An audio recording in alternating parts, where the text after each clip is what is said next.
I'm very happy to announce our next speaker, Vinit Mahajan. He's a professor, surgeon, and scientist at Stanford University, where he directs programs in gene therapy, human genetics, and structural biology. And as a co-founder and advisor to Silicon Valley biotech companies, he helps driving basic science discoveries into life-changing therapies, from preclinical studies to first human clinical trials. Welcome. Thank you. Thanks for the invitation, Aubrey. I got a chance to meet Aubrey, I think, early in the year at Stanford University. It's been a great session.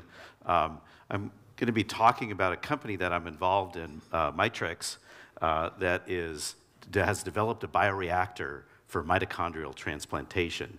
And if you've been here through the talks earlier today, which have been just fantastic, I think several of the things that we talk about will resonate.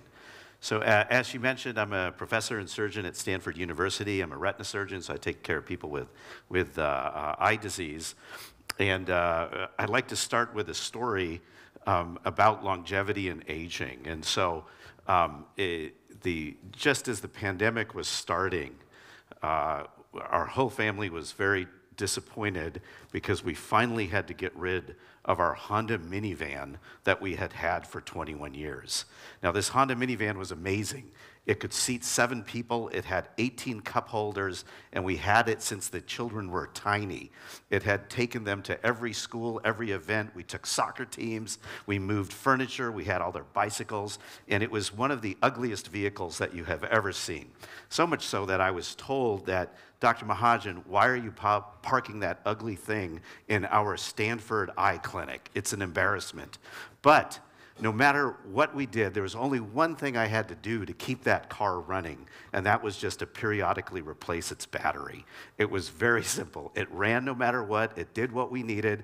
The steering wheel was like fixed crooked, so it had a left drift, but we got used to that. All we had to do was replace the battery to keep it running. And I'm going to be talking about mitochondria. Mitochondria are the batteries in our cells, in our body, throughout our organs. I'm going to show a lot of proof of concept studies, so I don't want anybody to go out and harvest their own mitochondria and inject themselves. So the real question that we're asking is, what if we could replace your mitochondria in specific situations so that it was just like replacing that battery in the car? And what's happened really over the last decade, it's overwhelming how often we see mitochondria implicated in age-related diseases for all sorts of different organs. In ophthalmology, I asked one of my colleagues, they've done these amazing GWAS studies. What are the genetics? What are the things that surprised them that came up? And they mentioned, hey, we found a bunch of mitochondrial genes. And they've been implicated literally in every organ across the body. We heard a lot about clocks and the epigenetic clock and the amazing work that's been done there. The mitoclock is a concept that we're developing, and I'll just briefly show it to you. We learned earlier today that different organs, different cells even, age differently, and there's ongoing debate, how do we define aging and longevity? What's the right kind of clock? I think we're going to end up with lots of different clocks. But in this case, this little case series I'm going to show you, this is a 93-year-old woman. We can sequence the DNA of the mitochondria, and everywhere you see a little blue dot is an area where there is actually DNA mutations. And we can assign a damage score to this, and here we've called it 25%. Within the same family, here's a 62-year-old, and you can see the number of blue dots are much, much less. These mitochondria were isolated from the urine, so they're likely coming from the kidney. And then the youngest member of the family, a 32-year-old, has significantly less damage. And so I think we're going to come to a time where we are using multiple clocks. We're using the epigenetic clock, but as we look at different systems that we're trying to help improve aging, something like a mitochondrial clock will be important. We can take those scores and we can put them on a graph here, and what we find is, like the other biological clocks, at a certain age is where we see a rapid decline. Certainly the lifestyle factors, the other things that have been shown If you're not following them, I don't typically follow them. I think I've had the worst sleep schedule here. I had amazing food, and I'm not exercising this last week, so I'm sure I've aged a lot, and I flew on a really long flight. So this is one aspect that we think could be an important contributor to aging, and the aspirational goal of our company for Mitrix is, can we adjust this clock by boosting patients and people in specific conditions by periodically boosting the mitochondria? So, our bias, of course, is that mitochondria is a foundational cause of human aging. There's lots of data that the mitochondria function declines as we get older, and this dysfunction is a big part of aging. There's a number of mechanisms that we heard about: cell senescence, reactive oxygen species, but if you don't have that battery to run your cells, you're going to run into issues. What's interesting is that humans seem to be more dependent on this than some of our other models of aging, like worms and mice, and I'll come back to that in a little bit. Now, there's an amazing phenomena that was identified long after I went to medical school, and I kind of had to do a double take on this, is that mitochondrial transplantation is kind of happening naturally inside our bodies. So stem cells and cells release extracellular vesicles, little pockets of lipid, in the bloodstream, and different cells are exchanging mitochondria all the time. This is not something that we identified, but in the blood system, these mitochondria are going to different cells that may need that cell. In the image on the left, you see a person getting a blood transfusion, and one could imagine performing a mitochondrial transfusion here. This was described and fairly well established by our colleagues at Harvard. And now there's lots of work showing that even within the brain, different kinds of brain cells exchange mitochondria between themselves. There is some kind of natural process. Not all the mechanisms are fully understood. And then it was mentioned a little bit earlier today about using mitochondria exchange and transplantation in and around heart tissue that gets damaged. So let me tell you a little bit about mitlets. When platelets are activated in the blood or they get old, they release lots of extracellular vesicles, and these extracellular vesicles contain mitochondria. These mitochondria, as I just showed, can be exchanged to the other surrounding cells. And they're constantly developing these and delivering these mitochondria. And what Mitrix has done is to collect platelets from a transfusion center, and has developed a process to extract the mitlets from there, with the idea that I just showed a moment ago, that these mitlets themselves could be put into a transfusion. And in fact, when people are doing blood transfusions, they're probably also including mitlets during those cases. So back to the Honda minivan, our mitlets, these are the tiny little battery packs that already exist in us that decline with aging, and there's an opportunity here to address different conditions and aging with them.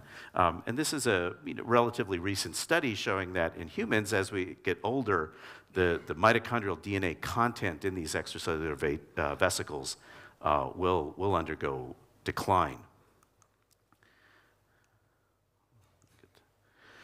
So another alternative approach to making mitlets, harvesting mitlets, and really something that you can scale up is a bioreactor. And this is something that we're borrowing from our colleagues who have been developing cell therapeutics. So it's possible that what Mitrix has done is to take stem cells, which have young mitochondria inside them, grow them in a bioreactor where we can grow them at a very high scale, expand those stem cells, and then I'm going to show you that there's ways to kind of manipulate them. And here we can make lots of them, and again, package them for storage and transport. This is another cartoon, and on the far left corner, one of the cool things that we can do is when we're actually growing them up in our bioreactor, is we can coat those mitochondria with specific biomolecules that actually will make those mitlets selective for different tissues and different kinds of cells. And then we can, again, grow these at a very high scale. So let me start with one of the examples in proof of concept studies. So as physicians, we all know that if we have a very elderly patient comes in with an infection, their chances of surviving that infection, the intensity of that infection that has on them is going to be much more severe than if we have a young patient, and there's lots of different data, just showing some here. Now, the idea that we wanted to test was whether if we could take an older person suffering from an infection, give them young mitochondria, could we actually reverse their aging of their white blood cells to make them respond like a young person? And we turned to our friendly model, the mouse, as a proof of concept here. So one of the things we have is we have fluorescent mitochondria, which are really cool. So we can follow the mitochondria that we deliver to an animal or a cell. In the right, we're showing after injection of the mitlets, the fluorescent mitochondria, we can see that they get taken up by the white blood cells. On the right, you're right, number 2, we have a sepsis model. So sepsis is a condition where the blood is infected. And once the blood is infected, that infection can go all over the place. The survival rates are very low. And in this experiment, what we did is we took young mitochondria and transfused it into a 13-month-old mouse, which is a very old mouse. And the graph is showing that normally, with the black dots and the black line, the mouse will die within a day. But transfusing young mitochondria that get taken up by the white blood cells allows it to survive. With COVID, we learned a lot about the cytokine storm. And so different kinds of infection, it's not the infectious organism that's killing us, but it's our own immune response that's overreacting and stays at a very high level. In an H1N1 infectious model in a mouse on that lower panel, what we're showing is that if we give an old mouse a transfusion of these young mitlets, we can actually reduce the cytokine storm and the cytokines released there. This is another proof of concept. We've heard about neurodegeneration, Alzheimer's, biggest kind of major issue affecting elderly. Here we're performing a similar experiment. This has been published, so I'll just show a brief figure from that. We've taken 1-month-old mitlets from 1-month-old mice, transfused them into elderly mice, and the panel in the middle with all the black spots is showing a protein complex that's in our hippocampus of our brain. This is important for how those cells function, how they form memories. And here that we can show that we can actually regenerate that protein complex. And there's some really interesting data that mitochondria also will actually cross the blood-brain barrier for things.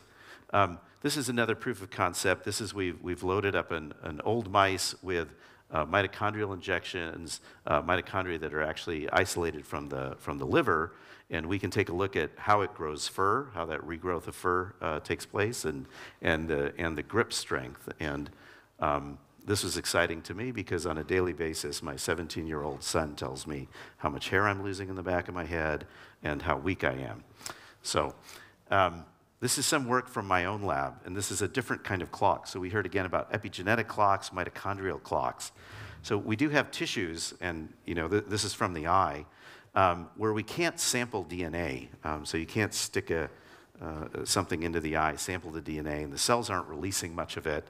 And the eyeball is sort of an enclosed system like some of our different organs, and molecules made in and around the eye are heavily diluted when they go out to the blood. So what we did was collect fluid from inside the human eye. So the most common surgery done on the planet is cataract surgery.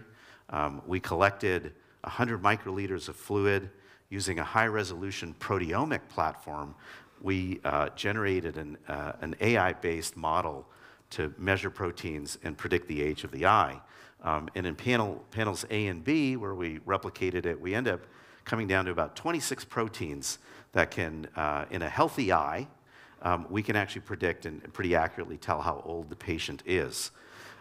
We then took a number of diseases, including diabetes, different stages of diabetes, proliferative diabetes, where there's actually bleeding inside the eye, uveitis, which is an autoimmune condition. You have overactive inflammation inside the eye, and some of our genetic diseases of the eye, retinitis pigmentosa.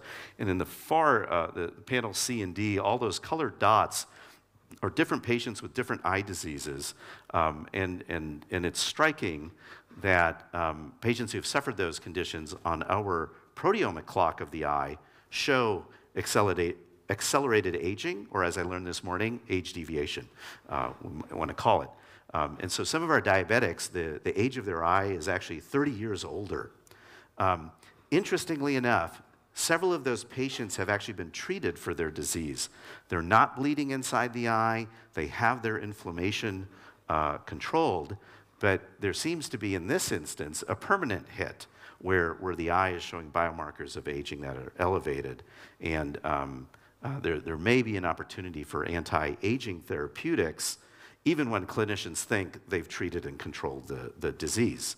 I'm going to show you some proof of concept studies we've done in and around the eye. So this is age-related macular degeneration. It's the #1 cause of blindness in the developed world. If you're over 50, there's close to 13 million cases right now. We have 71,000 new patients each year. The images that I'm showing you, it was awesome. David Sinclair showed some pictures of the eye, so I feel very at home. These are pictures of the retina. Up on the left, that big right spot is a bleeding area. There's areas of degeneration. We have great phenotyping in ophthalmology. You can see that's a cross-section of the retina with fluid underneath it. And in the bottom right, that big black hole is an area of RPE cell, retinal pigment epithelial cell degeneration. Recently, Judi Dench had to stop acting. She is amazingly healthy, an amazing actress. But she has macular degeneration, so she can't read the script. She can't see. That's what she told us, where she's standing and who she's supposed to be talking to. So really an important disease. What's amazing and interesting is that there are GWAS hits that show that come up with mitochondria. There's good evidence that there's mitochondrial decline in this tissue. And the retina that we're looking at, is the most metabolically active tissue in your body. It needs the most oxygen. It's firing all the time. So we wanted to know, could we transplant mitochondria back to the cells we wanted to target? And so we've become surgically really good at precisely delivering any kind of molecule to cells inside the eye. This is why gene therapy in the retina was the first FDA-approved human gene therapy. It's trickier, but I've got people in my lab who are really good at delivering molecules in a mouse eye, which is about 2.5 millimeters in size. And so here what we've done is we've taken fluorescent mitochondria and surgically transplanted them underneath the retina. And what we're showing on the far left panel there is all of these bright mitochondria that have been taken up by the retinal pigment epithelial cells, which are exactly the cells one would want to target in macular degeneration. If we surgically deliver the mitochondria in a different way, what we're showing here on the far left is if we inject it into the sphere of the eye, where all the fluid is, that mitochondria will actually track to the optic nerve, which is what David Sinclair was showing with his epigenetic reprogramming, the same tissue target. What's really interesting is, in these two instances, we've prepared the mitochondria differently. And so if we coat those mitochondria or isolate them differently, there's an opportunity to be very specific about how we target the mitochondria. So these are Matrix's 4 most critical mitochondrial areas: the immune system, where we think intravenous injections of mitlets can restore youth, particularly in infections like sepsis, in the retina, which I've shown. where we can precisely surgically deliver and target specific cells throughout the eye and address causes of blindness, the skin, and then the brain. We had a talk earlier today in discussion about how does this get financed, how do we convince the FDA, and I'm of the mind that one of the fastest ways to longevity therapies is to accept the FDA, to go after disease causes, disease therapeutics that are linked to aging. Aubrey mentioned, I think it was Aubrey who mentioned the orphan disease model. So there are specific orphan diseases in the tissues that we're describing here where it makes a great business model where you can treat a very few number of people that are highly phenotyped, either a genetic condition or a rare condition, get through clinical trials faster and then expand out to a bigger indication. In medicine, this happens all the time. A drug is given for one indication, and then we realize, hey, it's doing something for the other indication. So I think that can be part of the strategy, where we're very selective about specific diseases that we treat, and that may be the entree to getting the data we need in clinical trials for then addressing longevity, as long as we, I guess, all decide exactly what is aging and what is the end point. Our first indication in the pipeline is we're working to manufacture the mitlets that we think can go in for the immune system. This is almost an orphan indication. It's very akin and close to doing a blood transfusion and delivering cells into patients, which we do routinely. And as I mentioned earlier, we think this is going to translate pretty well into humans, just because the mitochondrial damage that we see in patients as they age and in their immune system is more significant than we see in mice in some of the models that we've used. And depending on how we formulate things, we can actually tune it so that the treatment lasts for specific amounts of time. I'm going to start closing with this slide. So the other thing in medicine, we're always looking for the one panacea, the fountain of youth, the single molecule that's going to do everything for us. The reality is in medicine, when you come get treated for conditions, the more options the physician has, we bring combination therapy. And it has to be personalized. It can be biomarker driven as we get better and better. And I think the same is going to apply to longevity techniques and methods. And so here the analogy is, if you want to refurbish that laptop, sure, you got to replace the battery, you got to clean the dust and dirt, and you're probably going to have to put in a new operating system. And as these different therapeutic and age-related mechanisms come through, I think we're going to eventually have an option to actually combine some of that, to use mitochondria to replace those batteries, to clean out the senescent cells, and then using epigenetics to do our reprogramming. This is the team I get to hang out with, and it's an amazing group of people. I'm fortunate to speak on behalf of everybody. They're my buddies Mike Snyder and Tom Rando, Tom Benson, who's the CEO of the company, and a number of the scientists who've developed the data for us across the planet. One of the positive things about the pandemic was really great mechanisms to collaborate with people across the globe. So thank you very much. I'll stop there.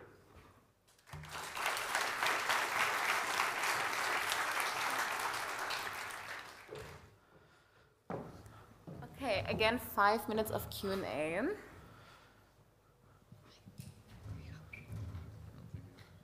So I noticed that you mentioned several times that the effects were temporary, and I'm wondering, is that by design? And is it possible that if needed, you could create a more persistent therapy using this? And as a bit of self-promotion, are you looking for grad students next summer? I'm always looking for good grad students. So to me, there's an FDA path for cell therapy in the eye, for example, and the mitochondria, to me, are very similar to that. With any kind of therapeutic, you want it to last long enough, but you don't want it to last too long. That's when you start to get off-target effects. And for some of the cell therapies, that's been one of the issues when we're using stem cells, and are they going to turn into a cancer in 10 years? The preparation that we have here lasts a couple days. which makes it great for different kinds of infusions. So a lot of the small molecules we use, you give them to a patient, they last a day, and then they're gone, and you get to titrate that. So that can be used as an advantage. And one of the things we're working on, just like a drug formulation person would, is how do you get these to sustain, where you would want it to last longer for things. And so it's very similar to a drug-related issue, even though we're talking about an organelle. Hello. I Back can't here. see with the Back lights. here. Okay, hi. Hi. Autoimmune conditions are resistant in some people even to UC blood. And if they're doing stem cell, trying to treat them with stem cells, my question is, do you anticipate these exosomes as possibly being a treatment for those extreme autoimmune conditions? Yeah, well, it depends on it depends very much on the precise situation. So a lot of issues in autoimmunity are where the immune system is hyperactive, and it's going after things that it shouldn't, and you would want to kind of tampen it down. And the drugs we typically use these days shut everything down.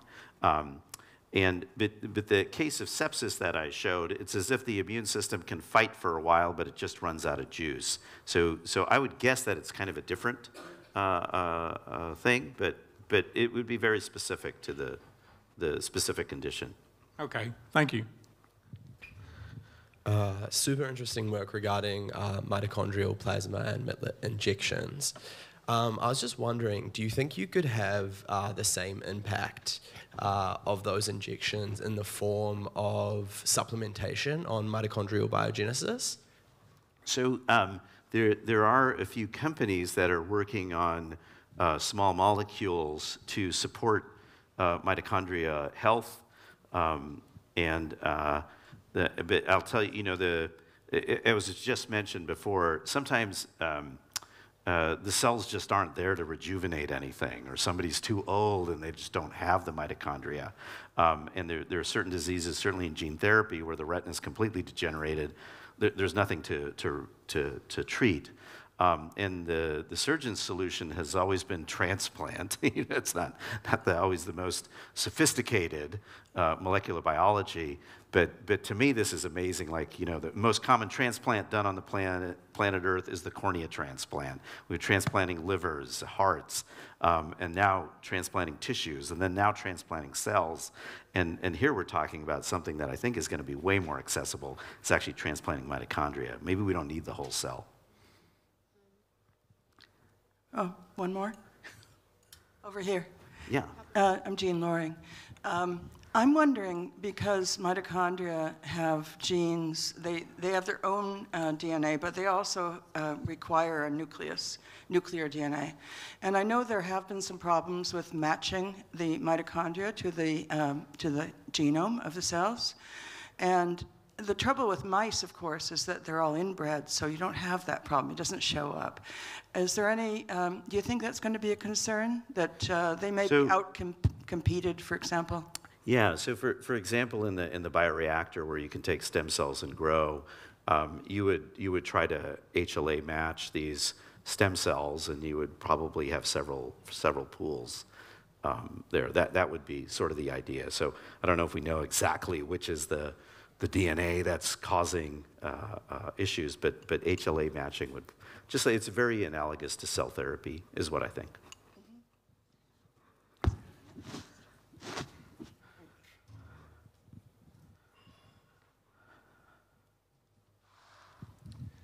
So mitochondria, of course, are originally Proteobacter. Do you think there's ever a chance, because you're doing this from stem cell, and obviously that brings hurdles about how you grow them in biologics, etc. Do you think there'll ever be a point where we can reverse engineer the Proteobacter to become self-replicating in itself again without requiring nuclear genes? I don't know the answer to that. I would say the understanding of mitochondrial biology has dramatically increased. It's lagging behind the nucleus. But I was at a recent event where people are gene editing mitochondrial DNA, and how much synthetic work do we have to do? But I'll tell you right now, our blood banks are full of usable mitochondria, and what we've learned from bioreactors for cells, it really applies here. So I think the opportunity is for a business plan and actually putting this into humans is comparatively straightforward to some of the other things that we're thinking about doing. So my first reaction in listening to you was, this is brilliant. This is a great solution. Yes, and I can't take credit for it, so I'm going to make that clear. My wife would also let you know that. But then my second reaction is, oh, this is obvious. So, and I guess maybe because you explained it so well, it's obvious. But my question is, well, has this been thought about before in the decades previously? Are there things that mean that it couldn't have been done before, but now you are able to implement it? I think people have been working on mitochondria for some time, and as I mentioned, our colleagues at Harvard have done some really great work on how to transplant it and the kinds of diseases that they're looking at.